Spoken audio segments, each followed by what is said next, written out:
ఇక international affairs విషయానికి వస్తే పశ్చిమాసియా మళ్ళీ రణరంగంగా మారుతోంది సార్. ఇరాన్ అండ్ ఇజ్రాయెల్ పరస్పరం దాడులు చేసుకుంటూ ఉన్నాయి, క్షిపణులు వర్షం కురిపించుకున్నాయి సార్. ఈ మధ్యనే ఇరాన్ అమెరికాల మధ్య చర్చలు జరుగుతూ ఉన్నాయి, చర్చలు కొలుక్కు వస్తూ ఉన్నాయి, ఒక ఒప్పందానికి వస్తూ ఉన్నారు అని చెప్పి పెద్ద ఎత్తున వార్తలు వచ్చాయి కదా సార్. ఆ విధంగానే ట్రంప్ కూడా మాట్లాడారు.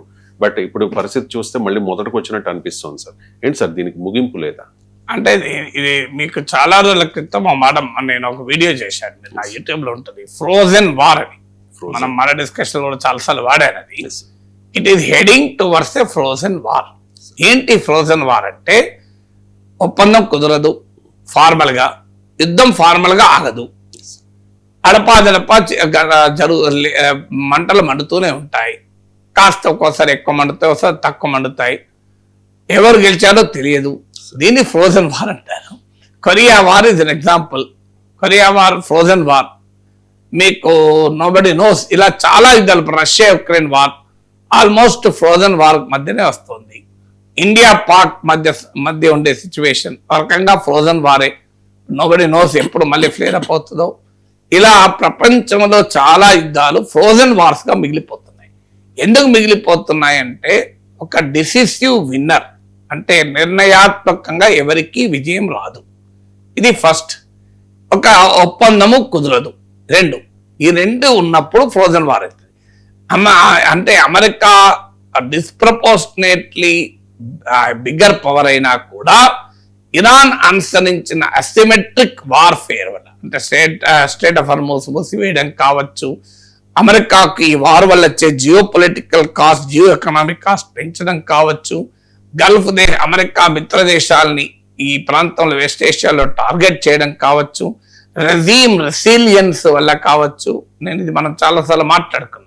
ఈ అసిమెట్రిక్ వార్ఫేర్ అనే ఆయుధాన్ని ఉపయోగించి అమెరికాకు విజయం రాకుండా చేయగలిగింది ఇరాన్ ఈ ప్రాసెస్ లో బాగా దెబ్బతినవచ్చు, కానీ స్టిల్ అమెరికాకు స్పష్టమైన విజయాన్ని రాకుండా అడ్డుకోగలిగింది.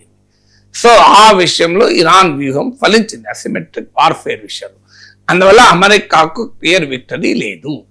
ఇక అమెరికా పైన ఇరాన్ గెలవడం అనేది అసాధ్యము. ఎందుకంటే అమెరికా ఇరాన్తో పోలిస్తే అమెరికా మిలిటరీ పవర్ అనేక రేట్లు ఎక్కువ. అందువల్ల ఈవెన్ వైల్డెస్ట్ డ్రీమ్స్ పీడ కళలో కూడా ఇరాన్ అమెరికా పైన గెలుస్తుందని ఎవరు మనం కల కూడా కనకూడదు. అది ఇంపాసిబుల్.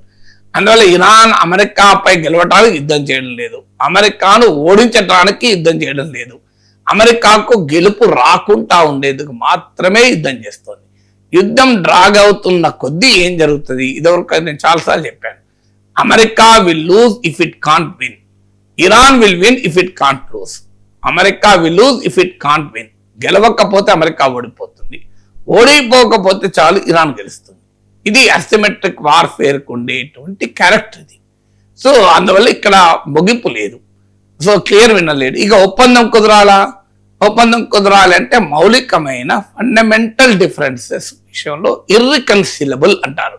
అంటే ఎవరు అంగీకరించడం సిద్ధంగా లేరు. ఇరాన్ న్యూక్లియర్ ఇష్యూ కావచ్చు, ఇరాన్ మిసైల్ కెపబిలిటీ కావచ్చు, ఇరాన్ పైన శాంక్షన్స్ విషయంలో కావచ్చు, వీటిపైన రాజీకి ఇరాన్ సిద్ధంగా లేదు. వీటిని వదులుకోవడానికి అమెరికా సిద్ధంగా లేదు. స్టేట్ ఆఫ్ హార్మోజ్ అనేది ఇష్యూనే కాదు, ఒక్కసారి యుద్ధం అంటూ ఆగిపోతే state of Hormuz automatic open అవుతుంది.